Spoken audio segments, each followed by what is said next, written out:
Praise the Lord. सभी को जय मसीह। मैं स्मिता चौथानी आप सभी का स्वागत करती हूँ आज के इस YouTube वीडियो में। और आप सभी से निवेदन है कि प्लीज़ वीडियो को आप शेयर किया करें, क्योंकि मैं बहुत रिसर्च करती हूँ, मेहनत करती हूँ, रोज़ एक नया टॉपिक आपके सामने लेके आती हूँ। तो प्लीज़ आप शेयर करें दूसरे लोगों को, और ताकि दूसरे लोग भी इससे फ़ायदे पाएँ। जो रिसर्च, जो टाइम मैं इसमें लगाती हूँ, उसका लाभ आप सभी को पहुँचे, मेरी यही इच्छा है। तो आइए, आज बहुत ही इंटरेस्टिंग मैं आपके बीच में एक टॉपिक लेकर आई हूँ। मुझे पता है कहीं ना कहीं आप स्ट्रगल तो कर रहे हैं किसी न किसी बात में। शायद आप किसी प्रलोभन में, टेम्पटेशन में हैं। तो उस टेम्पटेशन से हमें फाइट कैसे करना है, हमें उस कमजोरी से, निर्बलता से कैसे निकलना है। हो सकता है एक और वीडियो भी मैं उसके ऊपर बनाऊं, लेकिन फिलहाल आज मैं एक इंट्रोडक्शन आपको जरूर देना चाहूंगी कि ये क्यों होता है कि हम कहीं ना कहीं किसी बात में फंसे हुए रहते हैं, कमजोरी में रहते हैं, और हम चाहकर भी ओवरकम कर नहीं पाते हैं। तो हमें कैसे ओवरकम करना है, आज इस वीडियो के द्वारा मैं आपके बीच में रखूंगी। हम चलेंगे मत्ती 26 और वहां से हम 36 से 41 पढ़ेंगे। मत्ती 26 36 to 41। तब यीशु अपने चेलों के साथ गतसमनी नामक एक स्थान में आया और अपने चेलों से कहने लगा, यहाँ बैठे रहना जब तक मैं वहां जाकर प्रार्थना करूं। अब जब क्रूज पर यीशु मसीह जाने वाले थे, उनको पता था कि उनको अभी क्रूज पे जाना है, और मैं हमेशा बताती हूँ ये उनके लिए आसान नहीं था। तो एक मन में व्याकुलता, एक नर्वसनेस उनके अंदर थी। तो उस गतसमनी के बाग में उन्होंने अपने चेलों से कहा कि तुम लोग यहाँ पर मेरी प्रतीक्षा करना जब तक कि मैं प्रार्थना करके आ जाऊं। वह पतरस और जब्दी के दोनों पुत्रों को साथ ले गया और उदास और व्याकुल होने लगा। आप समझ सकते हैं, प्रभु यीशु मसीह इस दुनिया में आए थे, एक मनुष्य का रूप था उनका, तो जाहिर सी बात है उनके अंदर इमोशंस थे। वो व्याकुल हुए, उदास हुए और कहा, मेरा जी बहुत उदास है, यहाँ तक कि मेरा प्राण निकला जा रहा है। तुम यहीं ठहरो और मेरे साथ जागते रहो। अब वो बहुत घबरा रहा था, उसके अंदर बहुत सारी घबराहट थी। यहाँ तक कि ये लिखा है कि उसका पसीना जो है वो लहू के समान टपक रहा था। इतना अंडर प्रेशर, अंडर स्ट्रेस में था, और वो उनको बोल रहा है कि तुम मेरे साथ रहो। उनको प्रभु यीशु मसीह को एक सपोर्ट, मॉरल सपोर्ट चाहिए थी अपने चेलों से। फिर वह थोड़ा और आगे बढ़कर मुंह के बल गिरा और यह प्रार्थना की, हे मेरे पिता, यदि हो सके तो यह कटोरा मुझसे टल जाए, तो भी जैसा मैं चाहता हूँ वैसा नहीं, परंतु जैसा आप चाहते हैं वैसा ही हो। फिर उसने चेलों के पास आकर उन्हें सोते पाया और पतरस से कहा, क्या तुम मेरे साथ एक घड़ी भी जाग न सके? उसने उन 3 चेले जो उसके बहुत करीब थे, उसके इनर सर्कल में थे, उनसे ये उम्मीद की थी कि शायद ये मुझे सपोर्ट करेंगे, ये मुझे अंडरस्टैंड करेंगे, लेकिन अफसोस वो सो गए, वो जागते नहीं रहे। तब प्रभु यीशु मसीह ने एक बहुत इंपॉर्टेंट सेंटेंस कहा। वो क्या है, सुनिए। जागते रहो और प्रार्थना करते रहो कि तुम परीक्षा में न पड़ो, क्योंकि आत्मा तो तैयार है परंतु शरीर दुर्बल है। हालेलुया। और ये जो सेंटेंस है, ये सेंटेंस इतना इम्पोर्टेंट है आज हमारे लिए कि आप और मैं चाहकर या नहीं चाहकर भी हमेशा टेम्पटेशन में पड़ते हैं। लेकिन टेम्पटेशन में तो हम पड़ जाते, पर सोल्यूशन क्या है?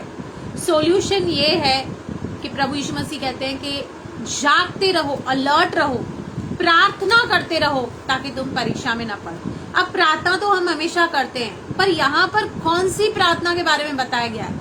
यहाँ पर एक नॉर्मल प्रार्थना के बारे में नहीं बताया गया, लेकिन एक ऐसी प्रार्थना कि जब कोई इंसान किसी चीज से स्ट्रगल करता है तो उसके मन में कितना बोझ आता है उस बात के लिए, कितना रिपेंटेंस आता है, और कितना उस चीज से वो बाहर आना चाहता है। उस किस्म की प्रार्थना हम पढ़ेंगे रोमियो 8:26।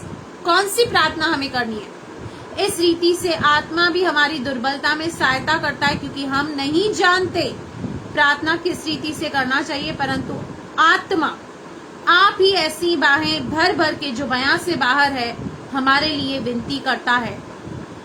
अब यहाँ पर आपकी जो टेम्पटेशन है वो खाना हो सकता है, पैसे हो सकते हैं, व्यभिचार हो सकता है, इलीगल रिलेशन हो सकता है। शायद आप कहीं ना कहीं डायरेक्टली या इनडायरेक्टली इन्वॉल्व है, लेकिन अब निकलना कैसे है, मैं उस पर जोर दे रही हूँ। प्रॉब्लम तो है, लेकिन मैं आज सॉल्यूशन पे जोर दे रही हूँ।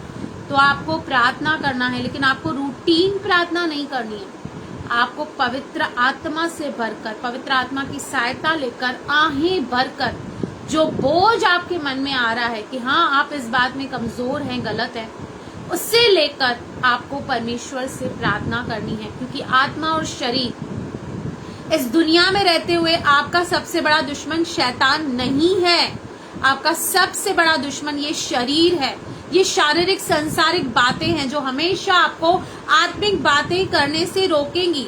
और मैं स्पेशली उन लोगों के लिए कहना चाहती हूँ जो सेवा में आगे बढ़ रहे हैं। जैसे मैं अब सेवा में आगे बढ़ रही हूँ, बहुत सारे लोग मुझे जानते हैं, बहुत सारे लोग मेरे वीडियोस देखते हैं, तो कई बार शैतान भी बहुत सारी अपनी चाल चलता है मेरे लिए कि वो किसी न किसी बात में मुझे फंसा कर रखे या टेम्प्ट करे ताकि मैं परमेश्वर से दूर हो जाऊं। लेकिन जैसे मैंने आपको कल भी बताया था, एक बात मैं ये दिल से जानती हूँ, मुझे कंफर्म और कॉन्फिडेंट है कि प्रभु मुझे कभी गिरने देगा ही नहीं। मैं अगर जो गलत राहों पे जाना भी चाहूँ ना, तो भी प्रभु मुझे कभी नहीं जाने देगा। इस बात का मुझे पूरा पूरा कॉन्फिडेंस है, क्योंकि ये मेरा अनुभव है और किसी अनुभव को कोई चैलेंज नहीं कर सकता।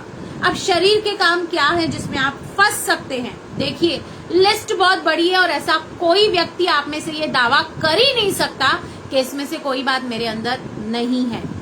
अब लिस्ट सुनिए जो शारीरिक काम है। इफिसियों 5 का हम 19 से पढ़ेंगे, गलातियों 5 का हम 19 से पढ़ेंगे। यहाँ पे पूरी लिस्ट हमें दी गई है कि क्या क्या कमजोरियां, क्या क्या पाप इस दुनिया में रहते हुए हमारे अंदर होता है। तो हमें चेक करना है हम कहाँ पे अटक रहे हैं। शरीर के काम तो प्रकट हैं। सबसे पहला अर्थात व्यभिचार, गंदे काम, लुचपन, मूर्ति पूजा, टोना, बैर, झगड़ा, ईर्ष्या, क्रोध, विरोध, फूट, विधर्म, दाह, मतवालापन, लीला कीड़ा, इनमें से जैसे और काम हैं जिनके विषय में मैं तुमसे पहले ही कह देता हूँ, जैसे पहले कह भी चुका हूँ कि ऐसे ऐसे काम करने वाले परमेश्वर के राज्य के वारिस न होंगे। अब यहाँ पे जो लिस्ट है भाई मेरे, बताइए आप इससे कौन होगा कि जिसके अंदर इसमें से कुछ ना होगा? जरूर हमारे अंदर होगा। लेकिन हमें क्या करना है? हमें आत्मा को मजबूत करना है, क्योंकि आत्मा और शरीर, अगर जो आप इसी का ही 16 पढ़ेंगे 5:16 पर, मैं कहता हूं कि आत्मा के अनुसार चलो तो तुम शरीर की लालसा किसी रीति से पूरी ना करो। अब आपको इस दुनिया में रहते हुए ये प्रैक्टिस करना है कि आपको आत्मा के अनुसार चलने की कोशिश करनी है, क्योंकि शरीर के काम तो स्पष्ट है और सारे शरीर के काम गंदे हैं, क्योंकि शरीर आत्मा के विरुद्ध में और आत्मा शरीर के विरुद्ध में लालसा करता है और ये एक दूसरे के विरोधी हैं। इसलिए कि जो तुम करना चाहते हो वह न करने पाओ। कई बार मैंने खुद ऐसे डिसाइड किया कि आज मैं ज्यादा प्रेयर करूंगी या ज्यादा बाइबल पढ़ूंगी, ये करूंगी, रिसर्च करूंगी, लेकिन at the end of the day मैं देखती हूँ सब धरा का धरा रह जाता है, क्योंकि इच्छा हमारे अंदर है, क्योंकि आत्मा हमारे अंदर है ना, तो आत्मा हमें प्रेरित करता है कि हाँ प्रभु की बातों में ध्यान दे, प्रभु की बातों में आगे बढ़।